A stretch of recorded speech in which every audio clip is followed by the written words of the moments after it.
right. If this is your first time joining us, I just want to welcome you to the COVID-19 Business Leaders Discussion Group. The purpose of the group is we're just here to kind of offer our experience. And by our, I should probably say myself, Cody, and my partner, Myron. We have a ton of business experience. And my experience started when I was right out of high school. Knowing nothing about business or really what I was doing at all in life. I just started a landscaping company out of the back of my truck.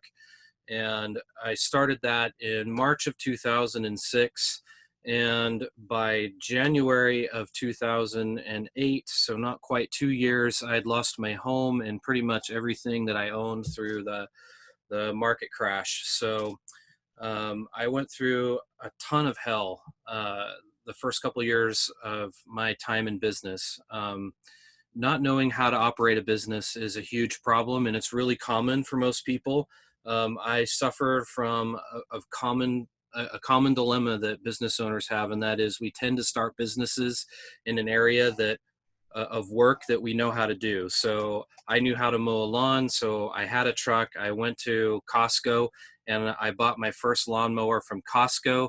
Costco was my warranty plan, so every 4 to 6 weeks I was in there trading in my beat up lawnmower for a brand new one. And you know, if it wasn't for Costco, I don't know how I would have made it through my first 2 years. They really hated me, and I think they were seriously thinking about changing the return policy because of me. But be that as it may, I ended up getting some great training. I went from working 80 to 100 hours a week in my business. And most of that, believe it or not, was in 5 days.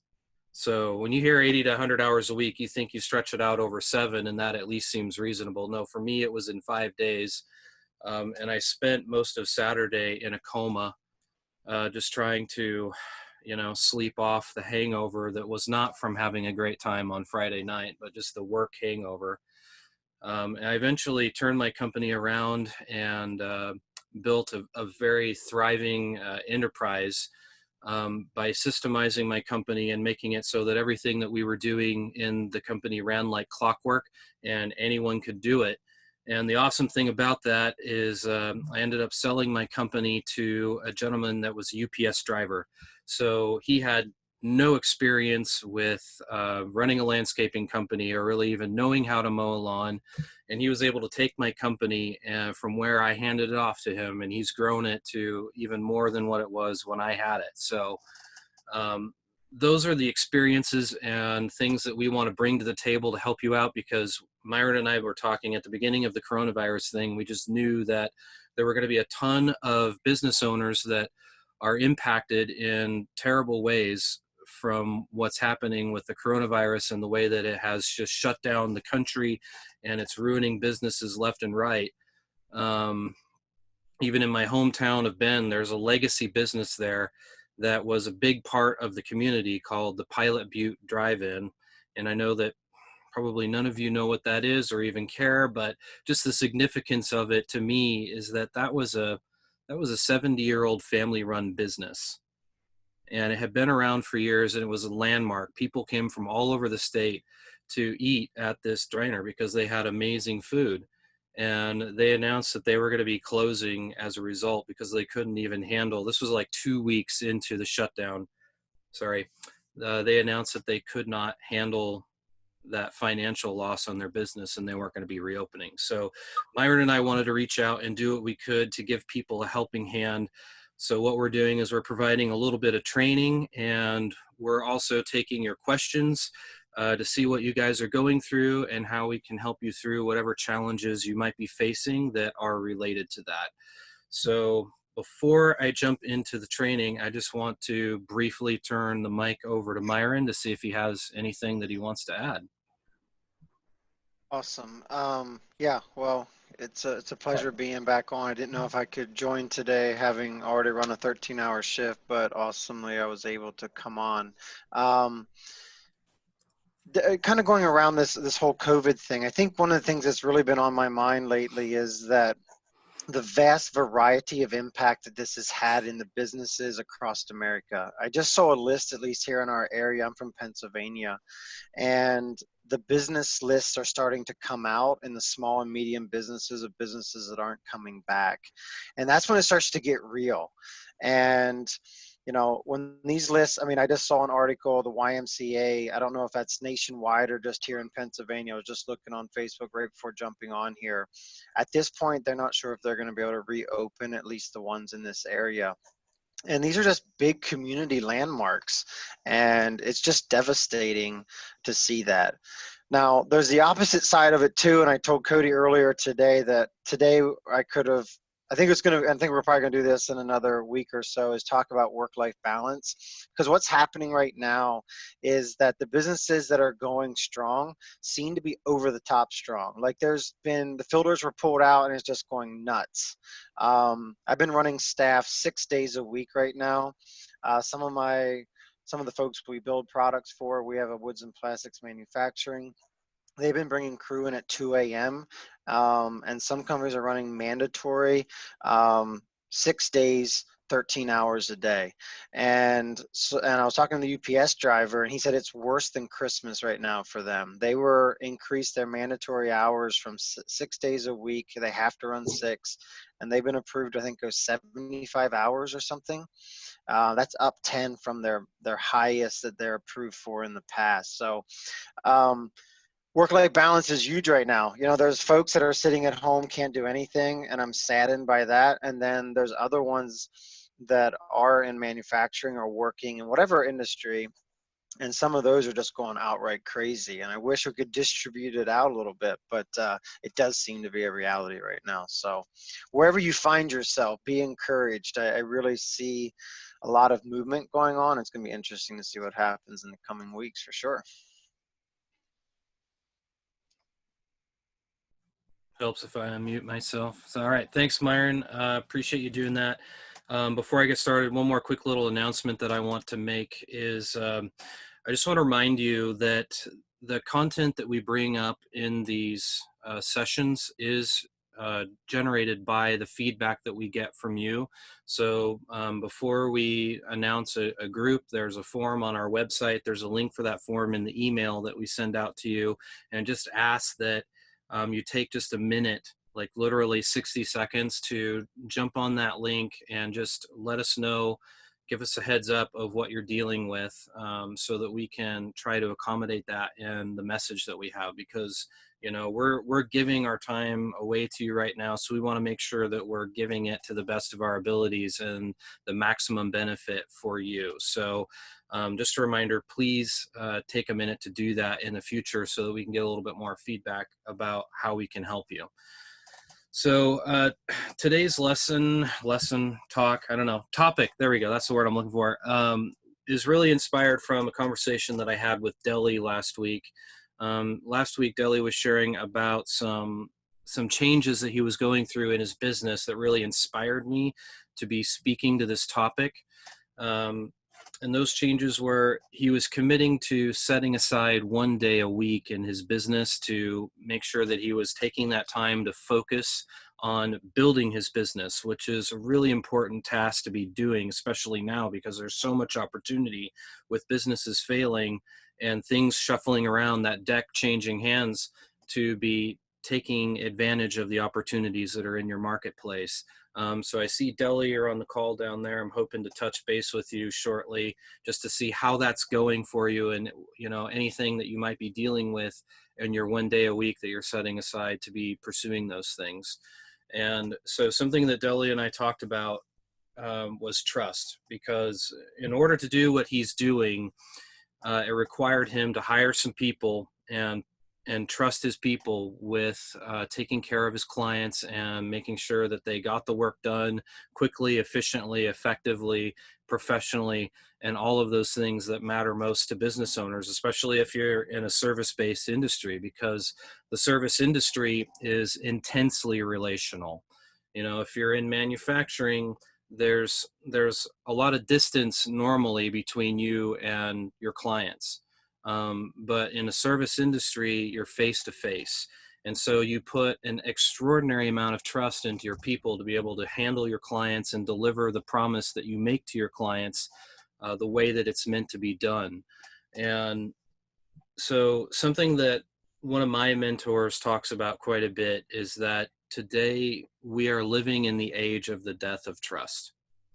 And as business owners, I think that that's evident in the way that we tend to view our employees. And when I'm speaking to you right now, I'm speaking to you from my own experience. So when I'm saying the things that I'm about to say, I just want you to know that I'm really talking about myself, and I'm hoping that you can learn something from it. So for me, my first hire that I made was a total flaming glorious failure.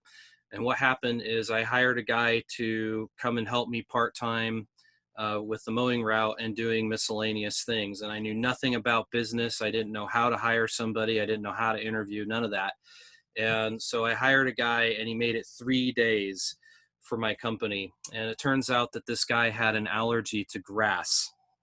So he was not able to mow a lawn. And we were installing sod at this one property, and we were laying down sod rolls. And if you don't know, sod rolls are pretty big and heavy. And these happen to be wet, which makes them even heavier.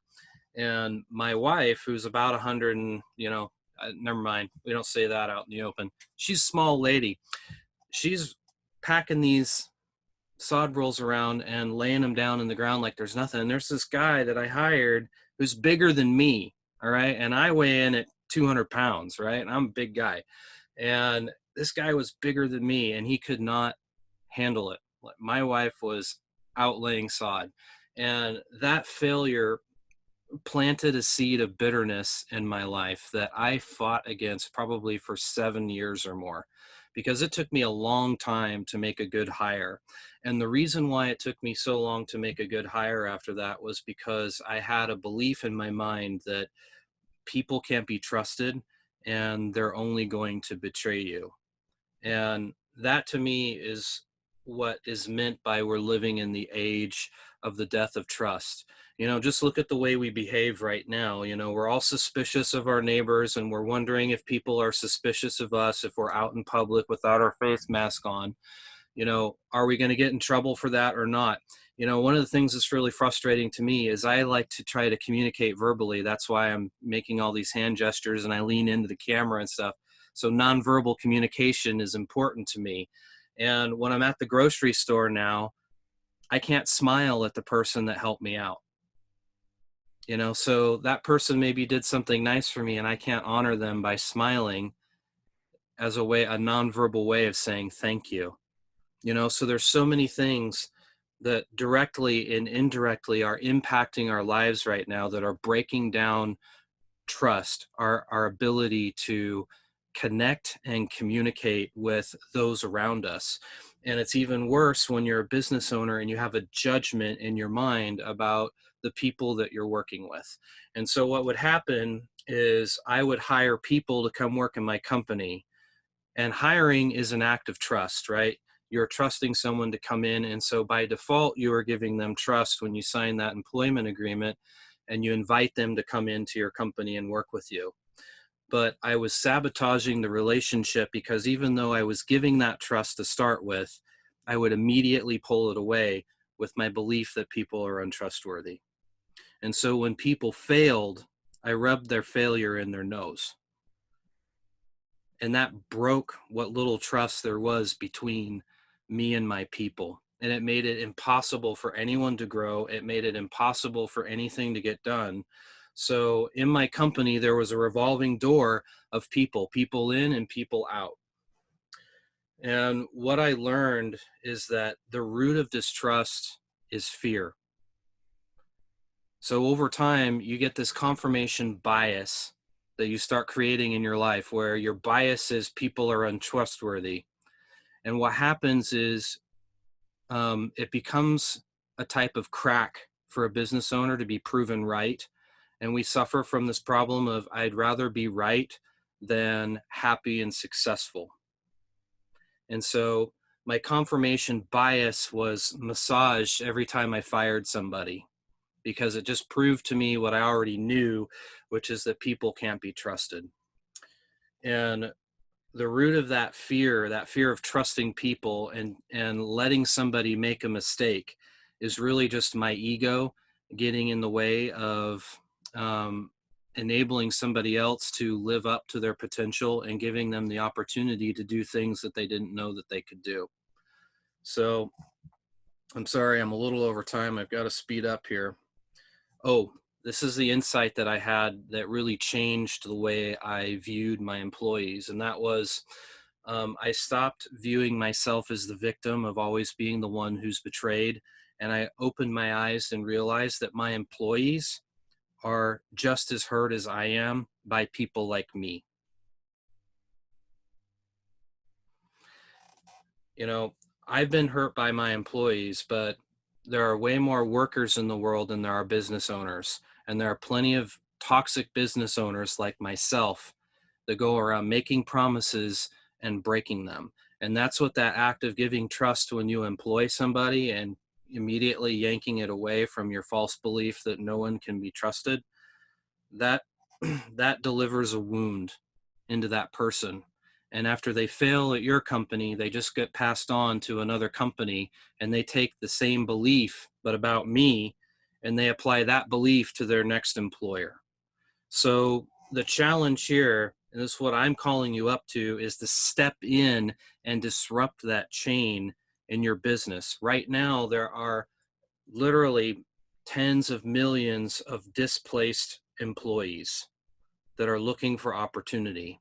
And you need to be prepared to take advantage, not just of the opportunities to grow financially out of this through picking up the apples, as Myron talked about in a previous session, those apples that are falling from the tree into your hand.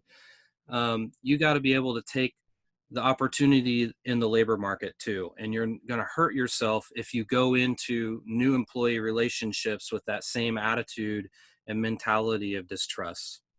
So um, we come to think that trust is the end goal, right? If you hire somebody and you test them and you try them out, hoping that everything turns out okay, so that you can end up trusting them at the end.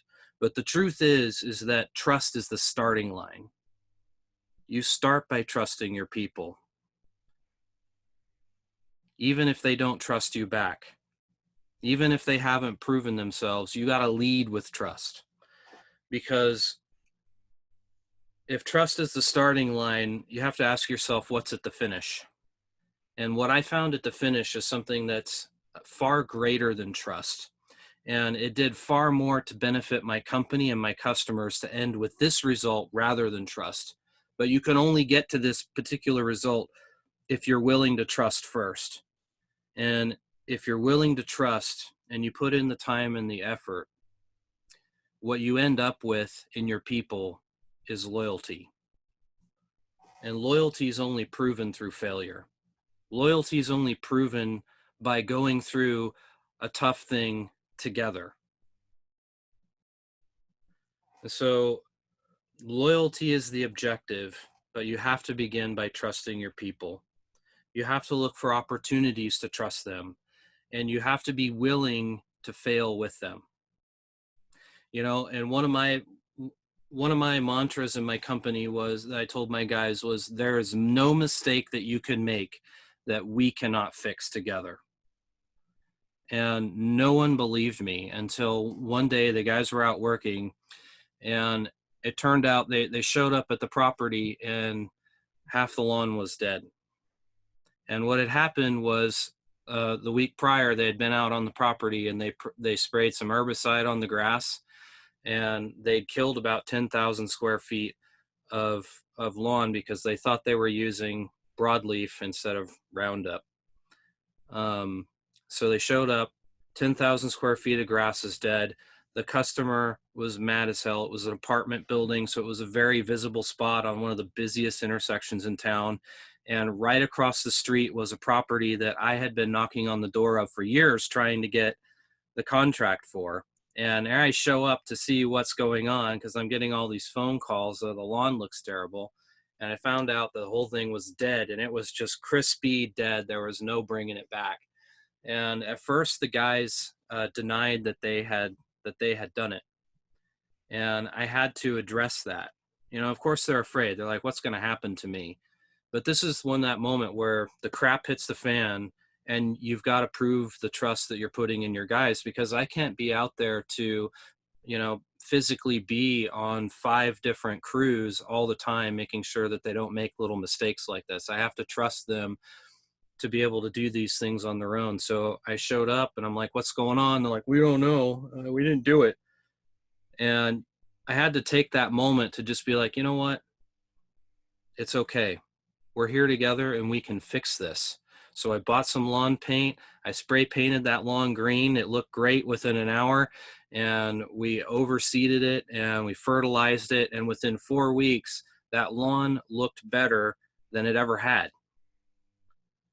And it was in that moment that I proved to my people and to my client that there's no mistake you can make that we can't fix.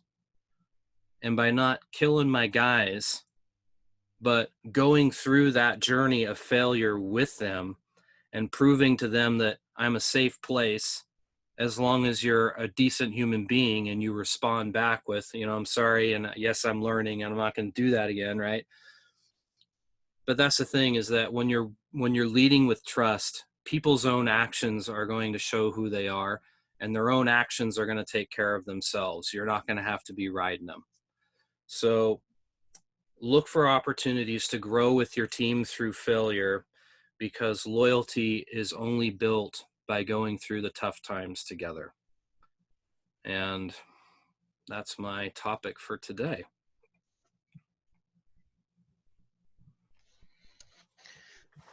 Wow, that resonates a lot. I'm sure all of us, we probably spent an hour talking about whether it was on the employee side or mistakes or victories we've had as leaders. One of the mantras that we have here, because when you're growing leaders in a company, sometimes leaders are going through the same battle. And one of the things that we put in place is that every new employee has our full trust until proven guilty. So basically, everyone's innocent until charged guilty.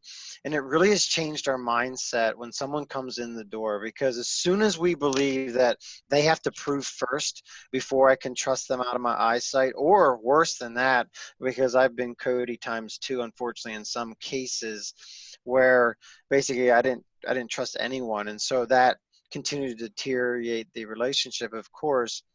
But they could never do anything right, because I was already attacking even the good things they were doing right from day one. So a lot of good stuff there, Cody. Appreciate it. I think all of us, no matter where we're at in life, business owners, parents, friends, leaders, employees, this is something that all of us can connect with and understand both sides, when we've been trusted and when we've not had good situations in that. So awesome.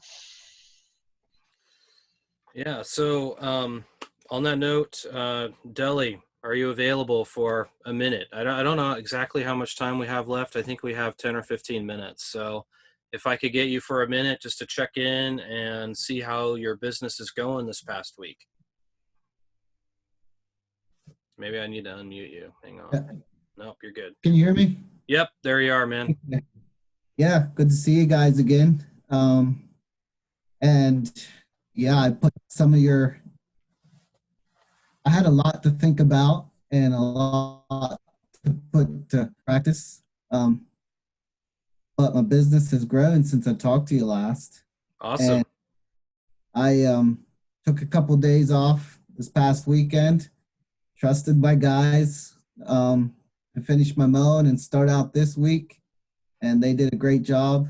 And yeah, as far as, the day, taking off of a day, to focus on the business a little more. Yeah, that has definitely helped too. And that's another day that I can trust my employees to go out, and I know they're doing a good job. So Mm-hmm. yeah, yeah, just been great hearing what you had to say here today too. So Awesome. Yeah. It was only through being willing to trust my people that I was able to stop killing myself working 100 hours a week. Yeah. Because I was limiting my growth, because I could only manage one crew. There's only one of me, Yep. so I was a one crew show for most of my time in business. But it was when I stopped letting my ego get in the way and listening to that lie of I can't trust people, and I started trusting people and building those relationships internally, that stopped that revolving door, and good people started to stay, and good people started being attracted to my company. Because you know damaged employees, wounded employees are used to working in untrustworthy environments. They're used to working with dicks like me, right? People that just boss them around and treat them like they're a kid with a cookie, and they just want, all we want is the cookie, and when there's no cookie, we're not interested in them anymore, right? So Right. um you have to be able to trust people in order to leverage your time and pull yourself out of your company so you can stop killing yourself. And that was really what it came down to me. And when I started trusting those people to do more and more work, because it took me time to wean off of that. It took probably a good year for me to wean off of that. That was when my best growth happened. And I grew so quickly that I'd shut it down. Otherwise, I was going to have a brand new problem that I didn't want to have, and that was too much.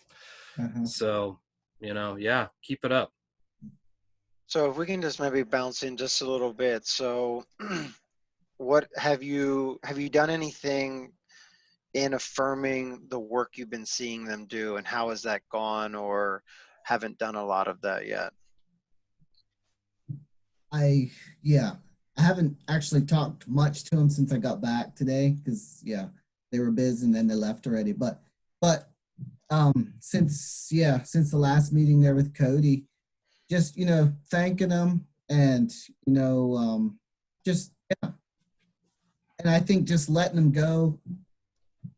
Yeah, I used to run out to the gas station with them just to fill up the mowers, with the credit card and stuff. But now I left them go fill up themselves. I was gone. Just those little things.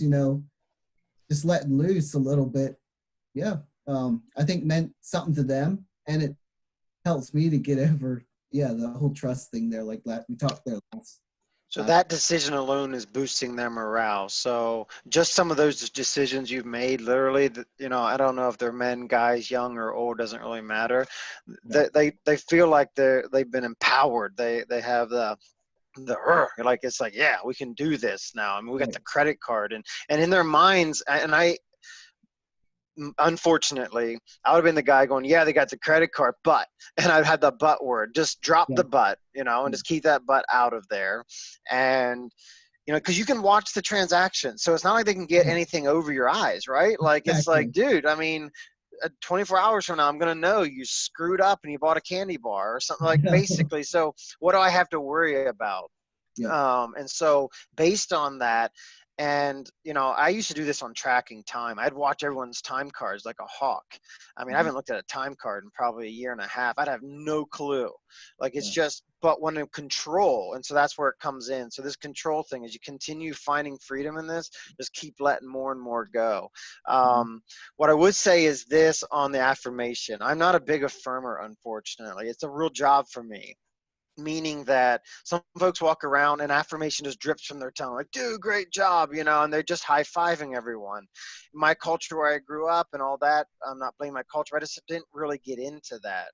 But I had only worked for my dad until so I started my own business. I started my own business when I was 16 years old and started full-time on my own at 21, and never worked a job outside of my dad. And I'm not here to diss working for your fathers, but ultimately working for my dad and working for someone else was totally different.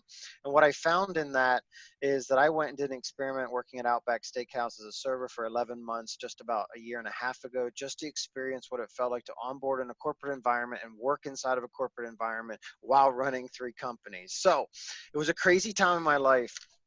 But what I learned is that when you are working as a server on a Sunday or a Saturday night and it's just crushed and you literally gave all you had, and you're at the end of the shift and no one in management even was like, even recognized you were there, all of a sudden I realized, crap, when was the last time I just said thank you to my people at the end of a shift, even if it was just a normal day?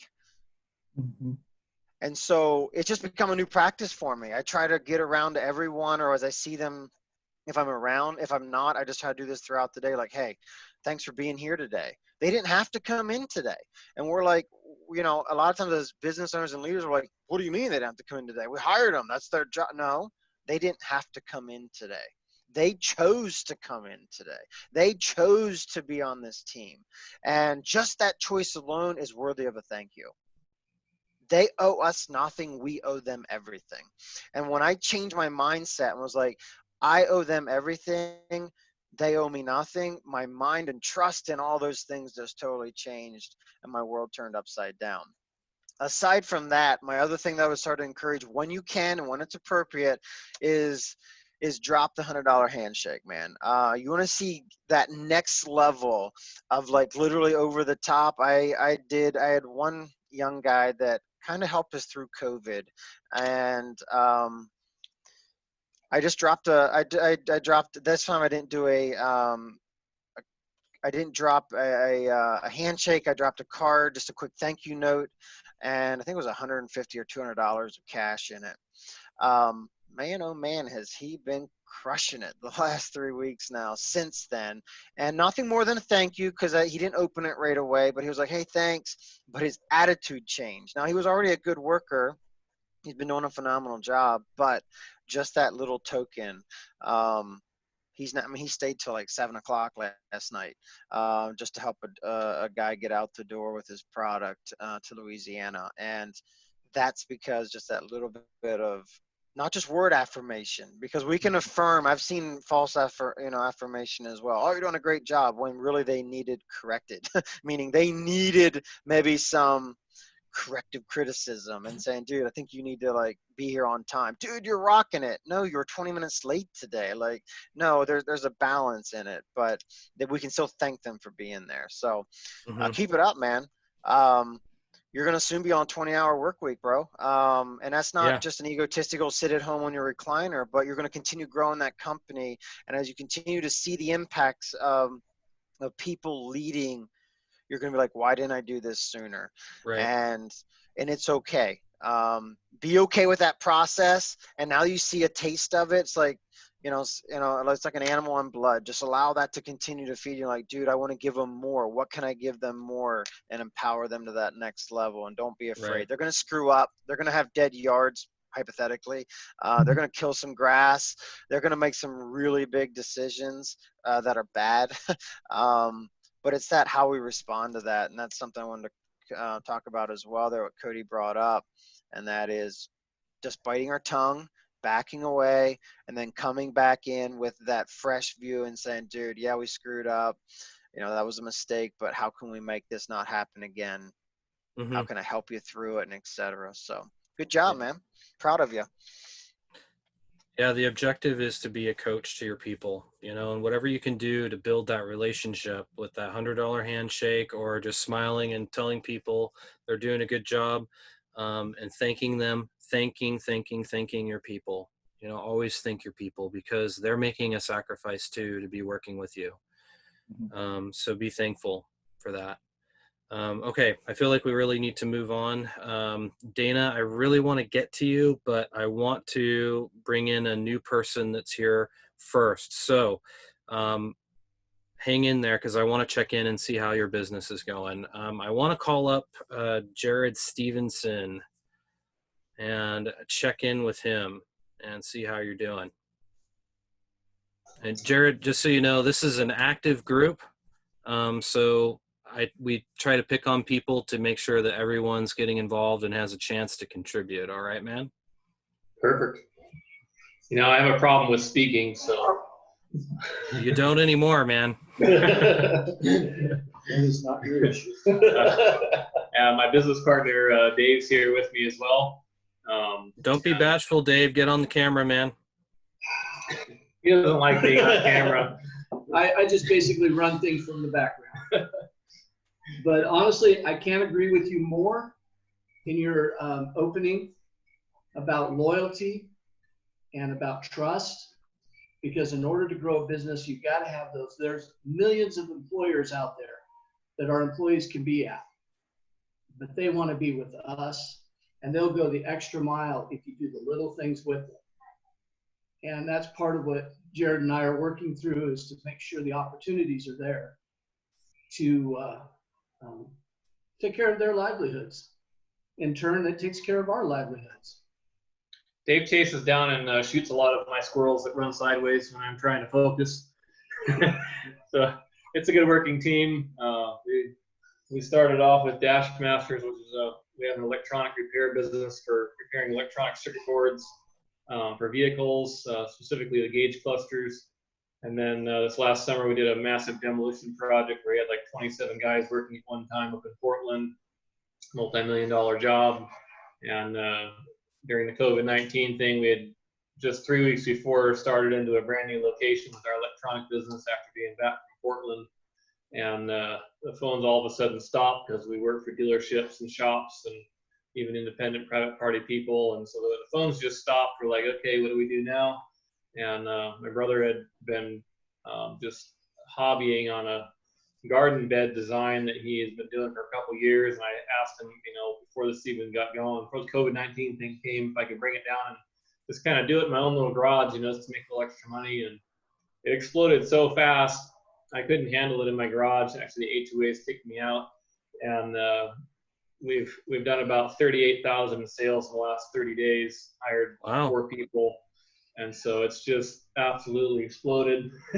We're getting ready to go shipping nationwide with these boxes. Wow. So so it's been a big jump in the last 3 weeks. So. Yep. Awesome. We talked about a manufacturing plant here. We got a great location where we can expand into a warehouse that's actually attached to our existing warehouse, and so we're talking about that for next spring.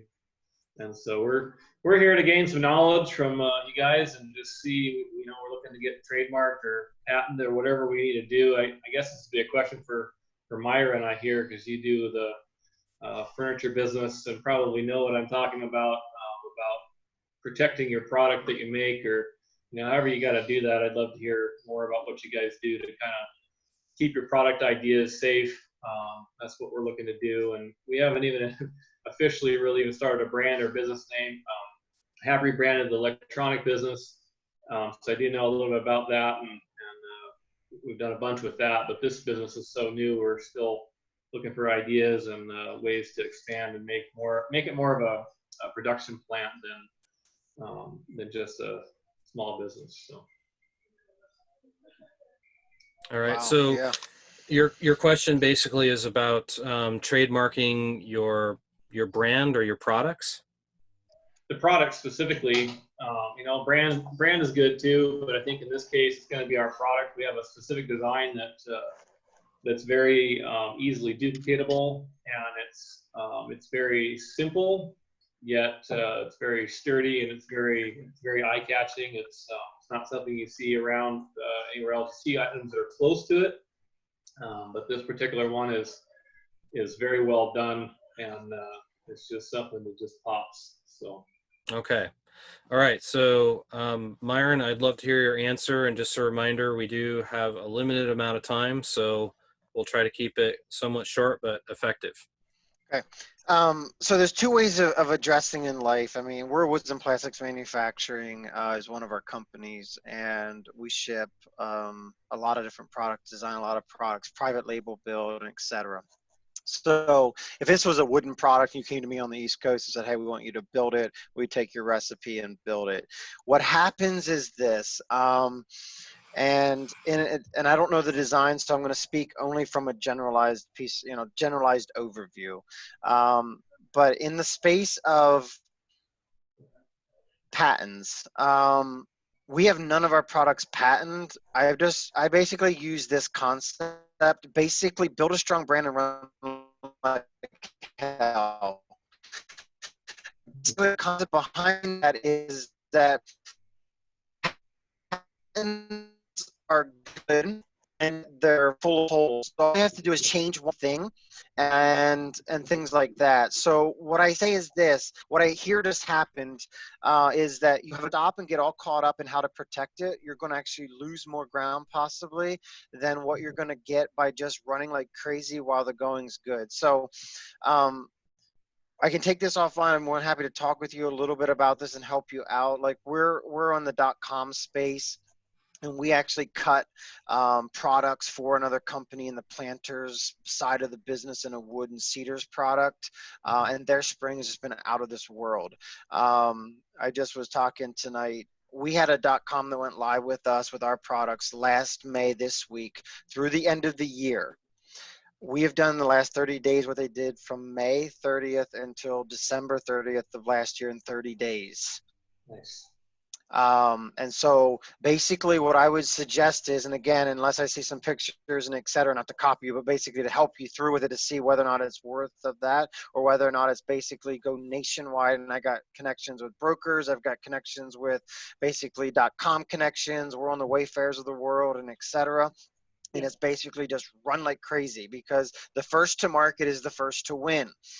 Now, if it was some specific electronic or something in a different category, maybe. But if it's in something made out of wood or plastic, I'm going to be honest with you, I'm not sure it's worth the time. It'd be better to spend that money on creating a strong brand, video presentation that sells your products and why it's the best product in the market and why yours, and spend it on the story of it and that side of it, than spending that same 10, 12, I don't know how many thousands of dollars patenting it, and that patent pending is going to take a long time. Now, I'm going to turn that around just for one split second. I have been a designer of a product that I had royalties on for years that was a patented product. It was a smokeless fire pit. And that right there was more of a technology, even though that wasn't a motor, an engine, or a circuit board. It was more of an approach on how it reburnt the smoke so that it was a more smokeless fire pit. Mm-hmm. And that right there now, because they got a patent, they've been able to bring out a lot of models around that same concept, but there's still been copycats with slight modifications. And what do? Mm-hmm. They're going to copy you. So that to say, I'd be putting my money wisely. And I've built, right now we run about 6 companies total, all of them branded. I believe in a strong brand, a strong story, and go to market and run fast. Yeah. And that's what I would encourage you to do, and create look at whether you want to go direct to wholesale, direct to consumer, all of that. So I'll go on for hours. I know you will. And I just want to add too, piggybacking on the smokeless fire pit, and I don't know if this is the case, but just as an example, right? So between patents and trademarks and what Myron said of creating a great brand and running out to the market quickly, it would almost make more sense to trademark that, like a term, smokeless fire pit, right? So if you have a special name that describes what your planter bed is or does or something to that effect, you'd be better off trademarking that name and owning that name. That way a copycat, because there's always going to be copycats. There's nothing new. Everybody's just recycling the same idea and repackaging it in a different way. So, worrying about a copycat is the same thing as thinking that there's not enough pie to go around for everybody, because the truth is there's more than enough pie for everybody. So don't even worry about that. Worry about protecting your brand and your image and what it is that you're selling. So if you're selling a smokeless fire pit, trademark smokeless fire pit so that you own that phrase, so that when the copycats come along, they have to put in the extra work to rebrand, to rename it something else, because you own that phrase in your market. Okay? Does that make sense? That's kind of exactly what we've done with our electronic business. There's tons of people around. We're the only big people in our area that does it. There's a guy from California that's tried to come up and do some things on Facebook. But the bottom line is we've been around longer. We're bigger here. The dealerships trust us. We've made enough presence around our area that no one's going to come in and really take over that market anyway. If they do, I've seen a bunch of stuff come in that has been mediocre, and I really like what you're saying, I didn't really want to do that anyway, and I was wondering if that's kind of what you guys are going to say with it. But like you said, I think just having that strong presence, and that's kind of what we're shooting for. It's like we've already got the ideas as far as, how do we make this thing bigger? We just need to run with it, not have the fear of, big business, and just go for it, and obviously doing it wisely. But So And it's, are you selling mostly like to friends on Facebook, or are you selling to just cold whoever walks in and buys one? Also so retail. what I do, it's all Facebook marketing, but I've got a Facebook page, and then I have like probably 6 or 7 different ads. Some of them I boost, and so some of it goes to nationwide groups. I've friended a ton of groups in the area that it goes out to locally and statewide, and we do post it on our news feed as well. But it's mostly just cold leads off Facebook, around Central Oregon and around Oregon. Yeah. I was thinking it was probably more local than state or regional and national. We are getting several calls from people that see this on Facebook via somebody else going, can you ship that to us? Can you ship that to us? So now we're like, okay, well. And that's what I was really trying. I mean, if we really tried to do anything, we don't have a website or anything, but if we really tried, and we could pick this thing up nationwide fairly easily. And it's just kind of a matter of like, hey, let's, how do we got to get our pricing down for our shipping. We've got to get the boxes, probably got a place that'll build boxes. So it's just nailing down the little details of what makes this stuff shippable and how do we duplicate that. We've already got a good process, but there's always room to grow in that as well. So it's just like, okay, let's move this thing to the next level quickly. Let's get it done. Yeah. Yeah. In your case, I would highly recommend that you reach out to Myron and just ask him for a time to talk, because, he's already doing most of what you're describing. And the only other thing I'm going to add on before I turn it over to Myron to answer real quick, if he has anything to say, and then we're going to go to Dana, is make sure that you are capturing stories right now, because you guys are local. You're selling to local people. Probably a lot of them are your friends, I'm guessing, or friends of friends. You want to be doing everything you can to reinforce and build that trust that you have with those clients that you've already developed already, so that you can provoke referrals from them, because that's going to be the best way that your business is going to grow quickly, is through referrals. That way you're not dumping tons and tons of money into Facebook ad campaigns trying to develop that warm market.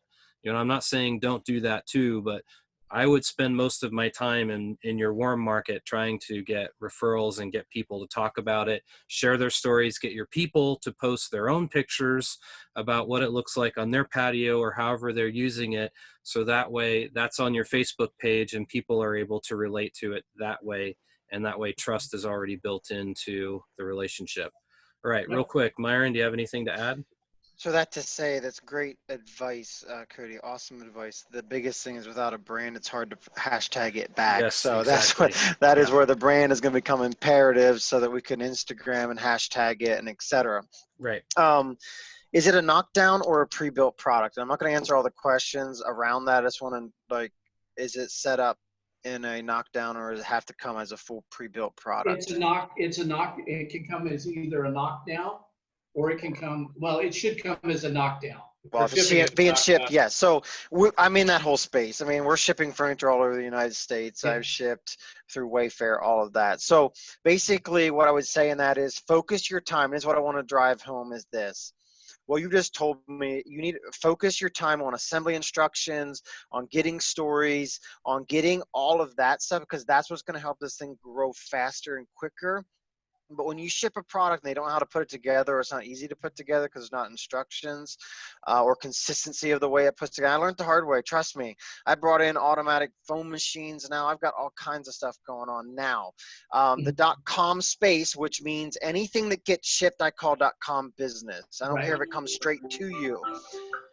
But anytime .com business, you will learn really fast. I mean, you'll have people respond to you and say there's hardware missing when there's not hardware missing, because they dumped it all over the floor. Like literally, it's all over the place. So really simplifying it, making it really clean, all of that stuff. Focus your attention on that right now, getting a brand and all of that, and then determining whether or not it's patentable. Let that be the last thing on the list right now. But you, because of everything you got going and the speed it's gone, you're going to lose more money by not keeping the momentum going and working on the hot button items, which I can give you a list of the hot button items that you need to focus on, specifically around shipping and all of that at a separate time.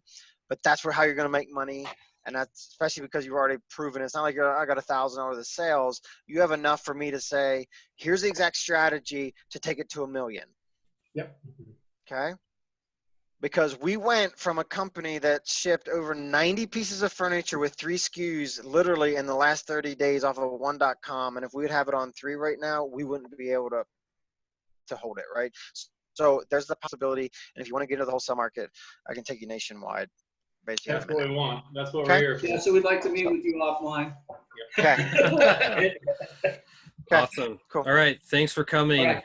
All right. I want to check in with Dana. I haven't had anything saying that we're running out of recording time, so let's just keep going. Dana, how are you Well, doing? I approved to bump the time up because I have unlimited. So Oh, okay. Cool. hopefully that works. Thanks, Myron. Yeah. And I can talk as much as I want, right? My wife is at home. She told me I got to work shorter today. I didn't get home and dinner wasn't until 9 o'clock last night Eastern time. And she's like, tonight I've been in meetings since 6:30 this morning. So, but yes, you can talk as long as you want. If I disappear, that's why. Okay. Yeah. That's you. Okay, where's Cody? Okay, I have to swipe. I'm doing okay over here. Cody, I actually sent something over to Giovanna, and she said today she forgot to show it to you because, I don't know, something happened. So she was going to show it to you tonight. So I made my list of breaking down my packages and what those should look like.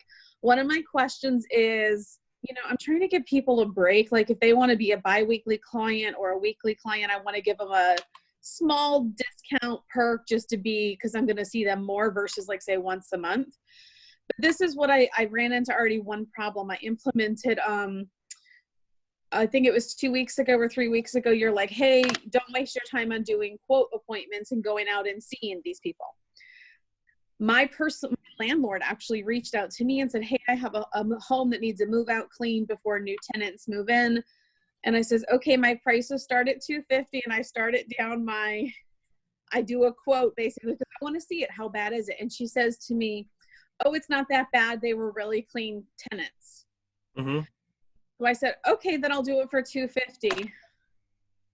Holy crap. I'm still cleaning the house. This house is worth $400 easy. Okay.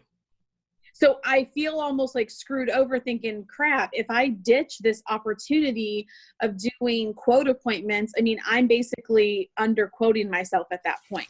But I'm basing it on what she said. She's like, oh, they're clean, whatever. So then do I say to them, okay, then, because technically if somebody said to me, hey, Dana, I want a deep clean on my house, I would say, okay, my deep clean is $250 for 5 hours of work. Mm-hmm. Because my body can only handle hardcore scrubbing and going at baseboards and ovens and whatever for 5 hours before I just start crashing. Mm-hmm. Okay, so we just talked about trust, right? So I think this really this is a trust with a client. Yeah. You trusted her on an evaluation. Yeah. Where the best place to stop this is when you walk in the door, not when you're halfway through. Mm-hmm. So you walk in the door, you just call up, Mrs. Smith and say, Mrs. Smith, I really appreciate the opportunity you gave me on this house. I quoted you $250. I walked into the house and I realized immediately that for me to give it the clean that I want to give you, this was not a well-kept home. And I just wanted to let you know that right away and just see how you wanted me to handle it. You want me to do what I can do for $250, or do you want me to let you know now that I'm here what it would be to give it that true deep clean out clean? Mm-hmm. Okay. Don't do it halfway through. You'll lose the trust of your customer. Right. But 99% of the time, you will not lose the trust of your customer if you just call them up immediately and just say, hey, I really am appreciated that you gave me this opportunity. This is what I found. Here's the results. Okay. That'll still allow you to not get into the train of not trusting your people, but it will allow you to keep down this course that you're working hard to fight for, but not feel like you're being held hostage. The only person that's hostage is the person that doesn't speak up. Right. Okay. You're only hostage if you don't say something. And I understand. I just had a client today that I had to work through this on. I have a client that we build thousands of units a year for. And he threw me a little attitude this morning by sending me some repair jobs back that he wants me to do for free that are like before I even bought the company out that I acquired him through. Like we're talking 4 years old. He gives me this reply. Well, I don't charge my customers to do a warranty job. Okay, but I'm building on your recipe with your material. Whose warranty is it? So case in point, I could have just said, oh, he said free, let him stamp on me and act like, oh, okay, well, that must be how it has to be. Or I can say, you know what? I understand that you give that for free, and that is definitely the way to do a 20-year warranty. But this is what I'm going to need to do. He tried the scare tactic, and finally in the end, he's like, well, I guess you have to do what's fair and what you feel you need to do. Thank you. Now, coming back to him in the end and not having said a thing and then did that, there would have been a barrier issue. Mm-hmm. Okay. So here's the thing is I would actually love an ongoing relationship with this person because this is technically my landlord who's got rental properties all over Fort Lauderdale. Uh-huh. I would love to have an ongoing relationship because she does need cleanings whenever tenants move in and move out, right? Mm-hmm. However, I don't want to seem like the shady businesswoman. So I want to actually be like, hey, I'm still working on this house. It's definitely a little dirtier than I was expecting for what you told me, basically. But I want to keep my word, and I'm still only going to charge you $250. But if I was a shady person, I would tell you this house is totally worth $400. But I'm not going to do that to you because I'm going to keep my word. Mm-hmm. Have you had this conversation yet? No, I have not. Okay. Okay, let me jump in, Myron. I know you got a lot to say. Okay, I got a lot I want to say too. And one of the things I want to talk about first is what went right about this encounter. So what went right is, and this is a learning process, okay? What went right is you made a deal over the phone, sight unseen. That is a huge victory because, you know, your time is worth so much money. And especially if you're driving through Florida traffic, how much time do you waste sitting in traffic, you know, and then walking around? And I'm sorry, I'm doing it on site. Hang on. When I replied. Time out. Hang on. Okay, so that's what went right. And then what went wrong was maybe not having some clarity on what actually the situation was and what you were prepared to do when you got there. Like Myron said, you know, the first thing to do when someone says, hey, the house is clean and it turns out it's a dump, is before you do anything is call, you know. And so that's going to become part of your learning experience for the next time that you're doing this. Now, you know, you need to double check, you know. So do you need to get a picture of something in the house first before you go, or do a video walkthrough or something like that, that still saves you time but gives you the ability to assess the actual condition? And as far as addressing this client and saying, look, you know, there's clearly a misunderstanding in what we meant by clean. Right. And so I just want to let you know that, you know, I really value your business and I really appreciate you trusting me with this house and this project. I'm so honored by that. I really appreciate it. And I really want to continue working with you. So I'm going to take care of it.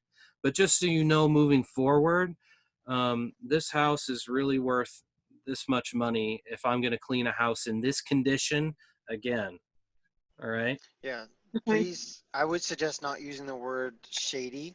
And here's, even if it's referring to you, here's what it's doing, is that you're clarifying how you're not being shady and she or he's going to take it that you're trying to prove how they were shady in presenting the project to you. Right.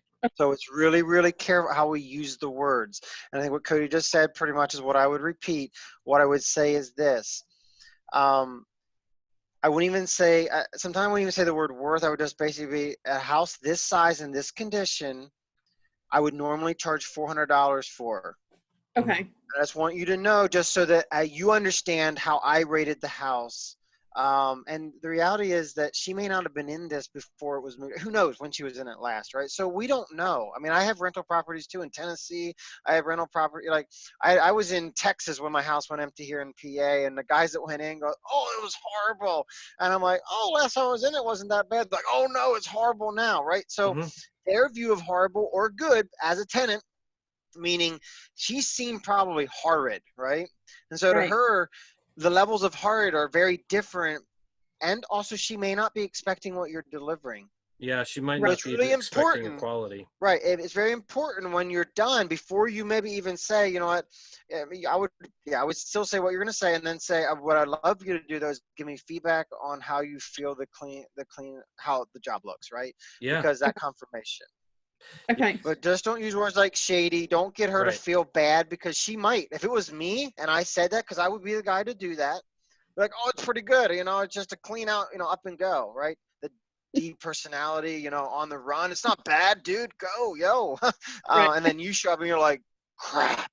And I then feel bad because I didn't realize it was that crappy. The other Okay. thing too, though, is I've had people do that for me in other types of scenarios, and they're like, "Oh, I got to do this, this, and this." I'm like, "Oh no, that's not what I meant. I just want you to get it to this level." Now, I'm not saying it was a cleaning job. I'm just saying about projects.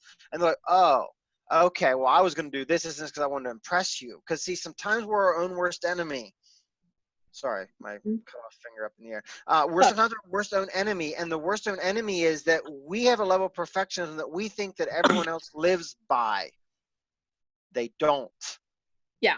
And Now, I I'm have not that disking you for your desire to do an amazing job. So please do the amazing job that you want to give, but just setting it up, because I think your honesty with this situation should get you, if she's an honorable person as well, a ton of business and a ton of opportunity, at least for the future. Yeah, Okay. because I worked with a ton of property managers too, and the thing that they value the most is their time, right? Any way you can make their job easier, they're going Yeah. to want to work with you. If they can count on you to go in and get the job done and do it for the price that you said, and sure, this is a new relationship, so you're getting that figured out and getting it aligned with whatever their goals are, you know, you're going to be an irreplaceable asset to them, because they know that they can call you and you're going to be able to do a clean house for $250 and a dirty house for 400, and they don't even need you to go out and quote. They just call you and give you the job. That's the level of expertise. That's the real service that you're giving them at the end. It's not the clean house. It's getting them the answer fast, saying yes, making yourself available, and getting it done when they need it turned over so they can get a new person in there. That's all they care about, right? Okay. That's why I want you to continue exploring and developing the skill so that you get it down to a science, so that you're confident when you go in and you get a call from a new property management company because you've been doing a great job and you got referred, right? You can do the same thing for them, and you can duplicate that over and over and over, and you can hire other people, and you can just answer the phone and bid out the work and send out your people to go do that for you. That's where I want you to be at, and that's what you need to excel in order to get to that level. So Okay. I'm just going to say one more thing, and sorry, I know this is not what you asked, okay? That's but okay. this just came to me as a property owner and also dabbled in the Airbnb business. This is an opportunity that's different than a normal house owner, right? And so just some things to think about are any way you can bring value to this individual, even on this house, that doesn't cost you more than just looking around. Here's what I mean. I noticed this, and I just thought you might want to know about it. I noticed this. I noticed that the air filters are very dirty. I noticed that there was batteries missing in a Smoke And if detector. it's something you can take care of in a smoke detector, do it for free and just say, I put new batteries in it for it. You talk about winning a person in this space, because Yeah. they are like, dude, she'll even just make sure the house is healthy. Even if on this one, you're just doing it just to become aware. Look it up. What's a checklist between guests on an Airbnb house? These are just things that'll trigger things on a list that she might already have people in place, but if you just say, I noticed this, even if you can find one or two on this house, would be a huge win, considering that you're already doing it for almost a pro bono pricing, because it's just going to show that you weren't insulted. You just were like, hey, yeah, it would have been a $400. And I just wanted to point out, because I thought as a business owner to business owner, you would want to know. As a business owner to business owner, I thought you would want to know that the filter looked really dirty on the air conditioner, and I saw that there's some light bulbs out in the kitchen. And I'm sure you already have a team that's working on it, but I just wanted to point it out. I'm sure you have it taken care of, but I wanted to point it out. And you just throw those couple of things, and then as you're looking at these opportunities, see if it's something you can offer them another subject. I'm not here to get distracted, squirrel. But those are really exciting opportunities for you, and I'm super, Okay. super happy this is happening for you. Thank you. I was like literally shocked when she contacted me, because I actually said to her daughter, who I met at the house yesterday, I was like, how did your mom know I had a cleaning business? And she looked at me, she says, I don't think she did. So I don't even know how she found out that I clean. So I'm like, I have no idea. So it's kind of exciting, and I'm like, okay, I'll take it. That's awesome. Yeah. All right. So we're going to have some process improvement for the next one, and we're going to have a clarifying conversation, and we're going to go through and look for some value add-ons like that don't cost you more than just looking around. So is that our summary? That is the summary. Leave your cards on the kitchen counter island when you leave. Yeah. Good idea. There's someone going to be moving into that house. Okay. So. Okay. That's a good one. And another thing I just thought of is that I've got a huge connection in the Airbnb business. I'm going to see if I can help you out with some leads in the Fort Lauderdale market. I'm part of a huge Airbnb network across the entire world. Because I dabble in multiple things. So Airbnb. That'd be awesome. Thank you, Myron.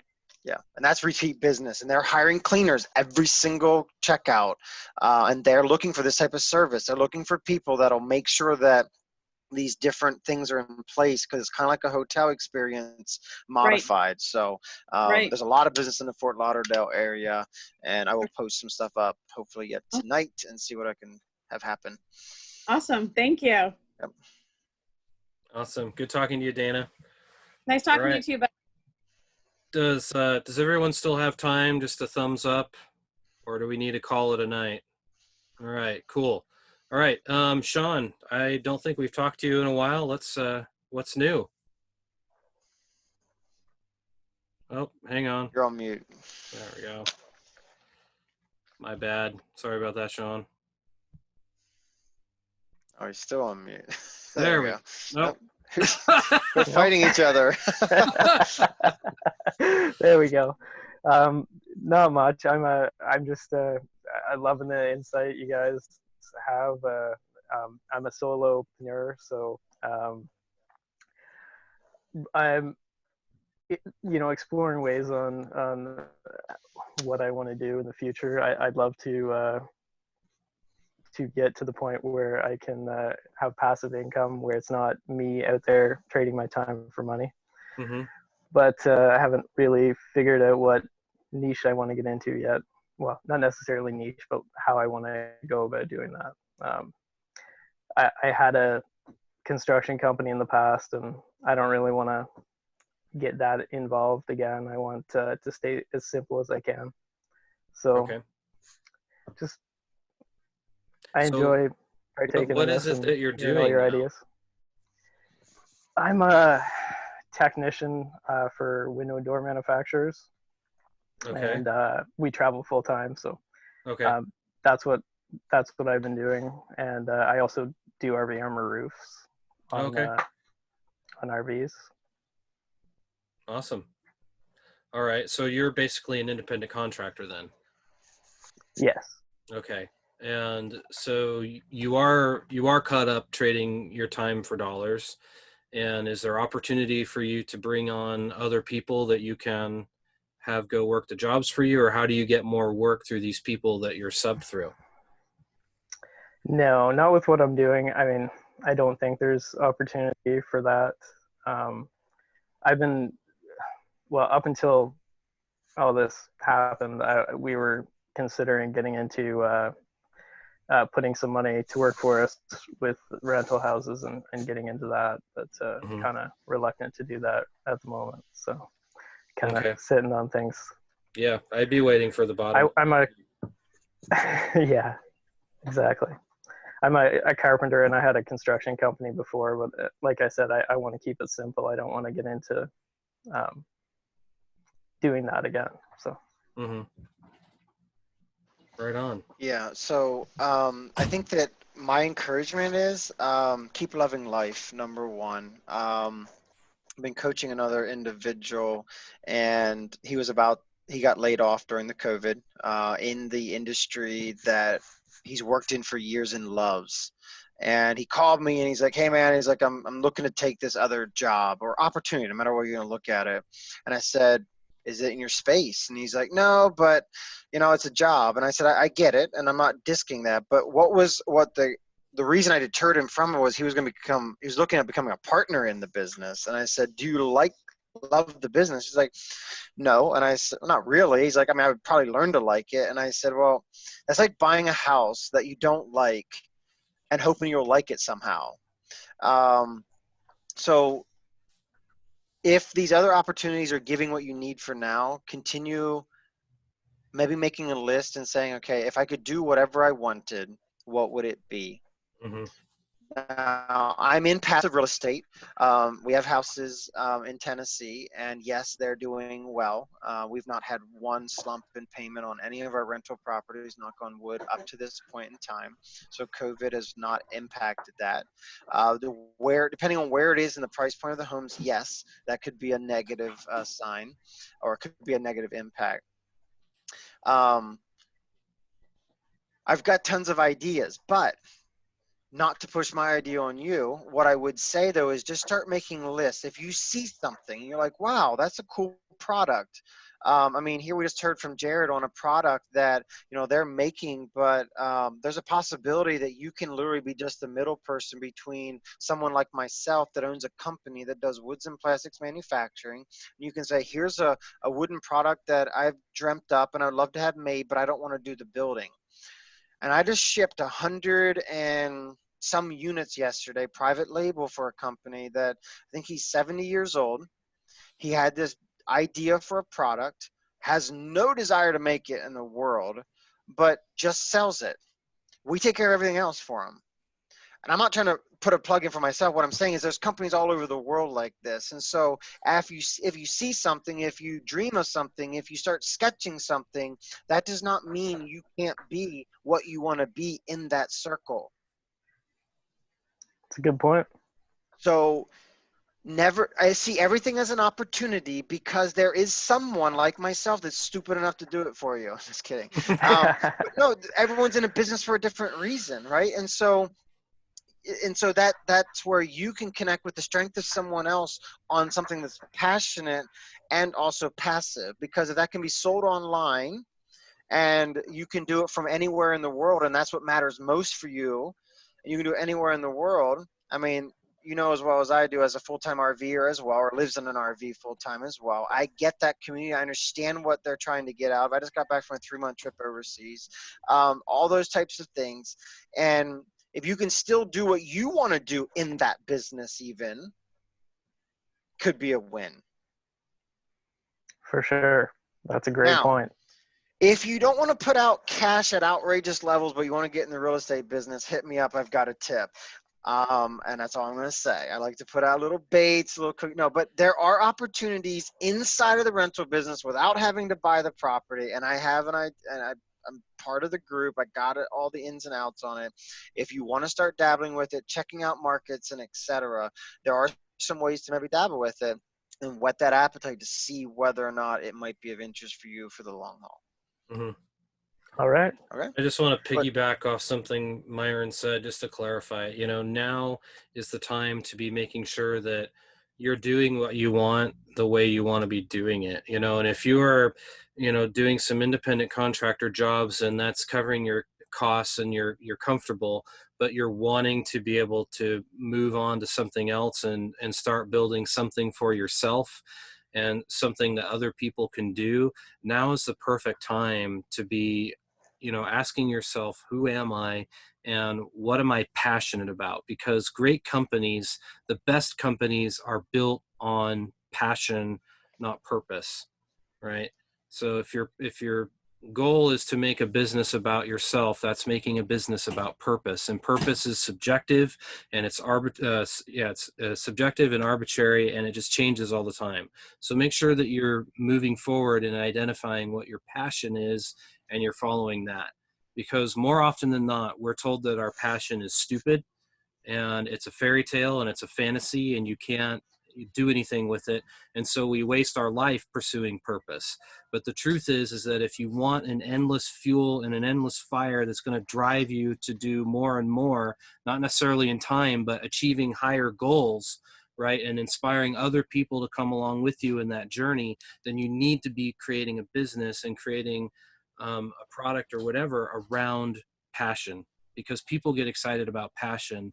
They really don't get excited about purpose. So that's my little plug. Very good. That's a great point. Cool. I'm glad I could make it tonight, man. I almost missed Yeah, out on this some was good fun, stuff. But back to you, Jared, just a little bit. We're going to make sure at the end of this, everyone gets an email address. If anyone has any questions in addition or wants to have contact of any kind, definitely zip us over an email. And also, Cody and I have been talking about this. We're going to be continuing to do different events like this. We got some exciting stuff in the pipeline as well. Cody's writing a book right now. We just got a lot of fun things going, and I don't know. I can get more excited if you'd like, but I'm not sure if you sense that we're excited about business and we love helping people. I've been in business since I'm 16 years old, and I've been through, not it all, but I've been through a lot. Good, bad, ugly. I mean, I've had people walk off the job not giving me any notice at all because I was a total idiot. I've done it. I've been literally 1 week away from bankruptcy. Yeah. It's the horror movie gone wrong, but turned right. And what I mean by that is that no matter where you are in life right now, whether or not you've been trusting people, not trusting people, it's never too late to stop and change the trajectory and move in a different direction. I think Cody and I are both examples of individuals that, at least I'm speaking for myself now, moving forward in this conversation, I was a bulldozer. I was mean, vicious, and if you didn't go at the speed I wanted you to go, I would run over you with my dump truck and back over to make sure that you understood that I ran over you. Because I wasn't sure I could trust that you felt it the first time, right? And so, but what I will say is this. There's always a chance. And if that's where you find yourself today, it's okay, but it's not okay. Just change tomorrow. And it's not just going to be that easy, but it is that easy. It's literally tomorrow morning waking up and saying, I'm not going to be that anymore. And I'm going to literally affirm every single one of my employees, whether or not I hate their guts hypothetically at the moment. If that's you right now, I'm sorry you're in that spot, but I've been there and you can do it. You have it in you. You have it in you. And what I would encourage you to do is start on the worst one first. Start on that one that you're like, I don't want to do to that one, and get it over. Do that one first, because you got to get through that mindset. You got to push through that. You got to say, no, it's my choice to be even thinking this way about them. Yeah, but you don't understand, Myron. They did this last week. I know.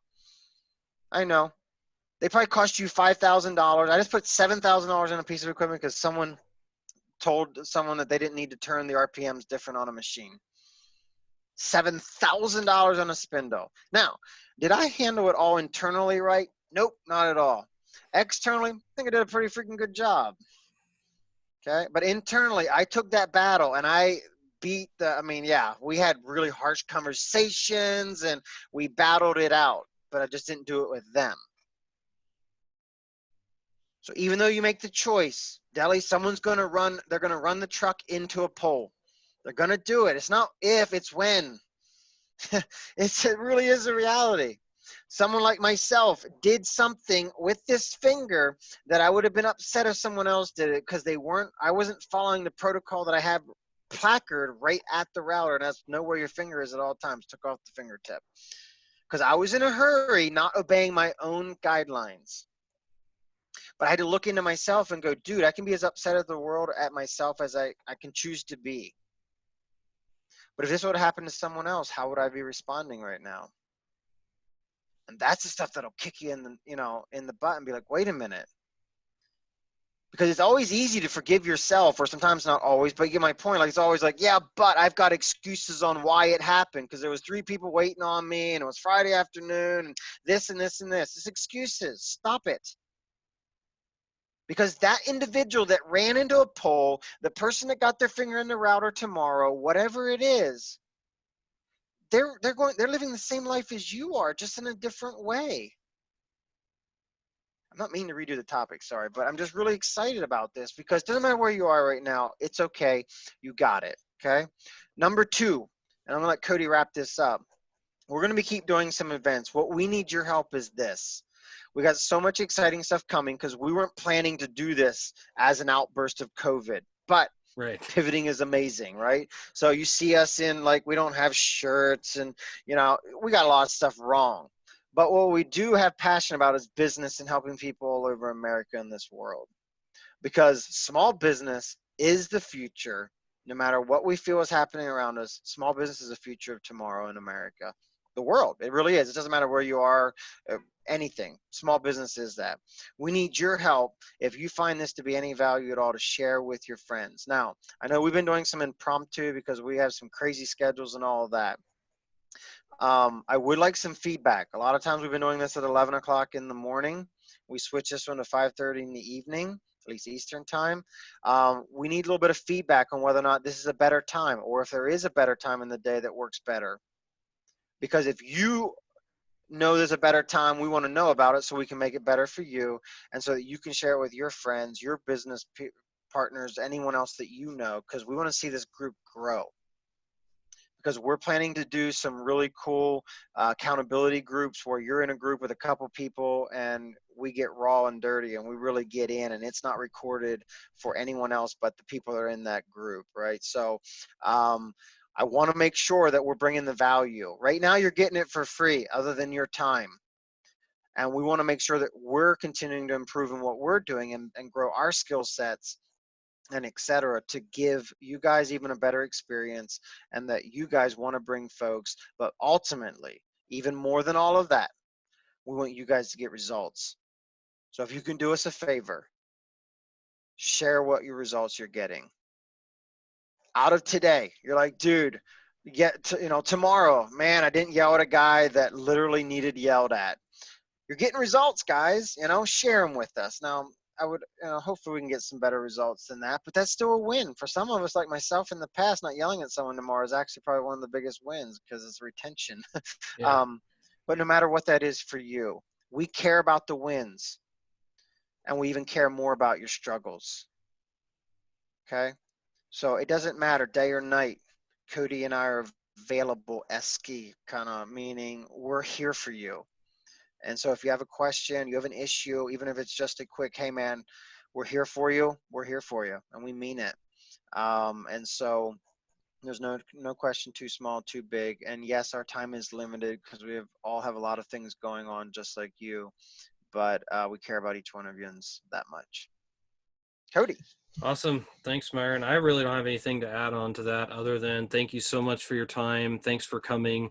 And I do just want to reinforce that we really want to know how we're helping you. Just like you all like to hear from your clients how you're doing a good job, we want to hear from you how we're doing a good job, and what you think you might like to see or have us change so that we can be even better and we can help more people.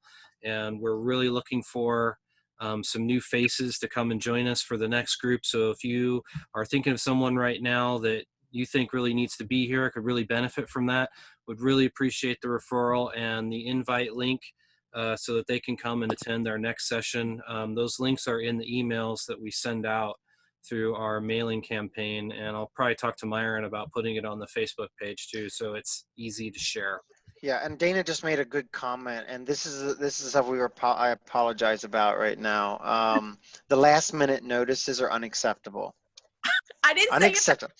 Yeah, well, I'm saying it that way. It's unacceptable. And what we want to do is, I mean, I saw a couple people even jump in, etc., throughout the time. And I think what we're going to do is, let's just plan on 5:30 next Tuesday night. That way you guys know it's going to happen here. You notice as soon as you see a link come out, And what I'm going to try to do, and this is my accountability to you guys to hold me accountable, because we all need it, no matter if we're the ones hosting this. I'm going to try to have something out. Today is Tuesday. By Thursday, I'm going to try to have the Zoom link and everything done with the title of next week and what our subject matter is, so you guys can go to work for us and with us to invite people. Okay, so I take that ownership. Literally until 5 o'clock tonight, I didn't know if I was even going to join, and that's not your fault. And that's just the reality of what some things are going on around me, and a factory that's running 6 days a week right now and going crazy, which I'm forever grateful for. But my wife actually pled with me to come join this, which was why I'm here. And all I know is that I am more fired up than I was when I got on here. It's because of you guys showing up and being here. So thank you very much. Yeah, helping people is exciting. You know, it's amazing to be able to share your experience with other people who need it and are benefiting from it. So, Can I make a comment? oh, what was that, Jared? I said, can I make a comment? Yeah, go for it, man. I think you guys are right on target, and I really appreciate you guys doing this. I know you guys got a lot going on, but this thing's gonna pop for you guys. You know, my biggest thing, and you guys just nailed it today, I think, we get in spots in life where it's like we can't move. You know, we've had so many failures from the past, so much damage from this, that, other thing, and we're gun shy and we're living in fear. And we're afraid to take something to the next level. We're him-hawing around with something, and there's something that needs to change, and we can't see it ourselves. We're blind to whatever it is that's going to stopping us from taking something to the next level. It's a simple idea, you know, and you guys reminding me of, you know, focusing on the stories and focusing, like I've been focusing on, like this week our sales have started to drop off. Just the amount of like calls we're getting starting to drop off. I'm thinking, well, I just need to go and advertise more. I need to advertise more. No, stop and take what you have and put those stories and get those referrals, talk to those people, post those stories, you know, focus on what you have and turn it back in, like you said, Cody, that warm market, you know, work with what you have, you know, and then just me releasing some control these last couple of weeks. I've been fighting, working long hours, hiring some people and giving away some of the work that's been on me and bringing myself back down to a priority where I'm not out till 9 o'clock at night, keeping my wife happy, keeping my family happy, and getting back into control of my time has been super critical. You can't run 1,000,000 miles an hour, 100 days, 100 hours a week and be ready to handle what's coming next. You know, so this is awesome, and I really appreciate it. I'm going to make sure we're here every week and support you guys, and I've already got some people in mind to refer. So we really appreciate your time and just being here. So it's awesome. Awesome. Well, thanks so much for joining, Jared. I'm really glad you're able to jump on. Yeah, it's fun. Awesome. And then anyone that wants to email, our email address is the Freedom Principle. No, what is it? Sorry, It's man. Cody at the Freedom Cody Principle. at the Freedom. Yes. So send it through to Cody. He'll get it to me. And if you have, just go to the Facebook page as well, Freedom Group, and message if you can't get an email through. And make sure you drop us an email, because that's how we also are sending out all of our invites and our different email blasts and etc. So be sure and get your email on the website signed up so we can keep you on that list. And look forward to seeing each of you and a friend with you next Tuesday night at 5:30 p.m. Eastern Standard Time. Have an amazing Memorial Day weekend. Have some burgers. Enjoy some time with family. God bless.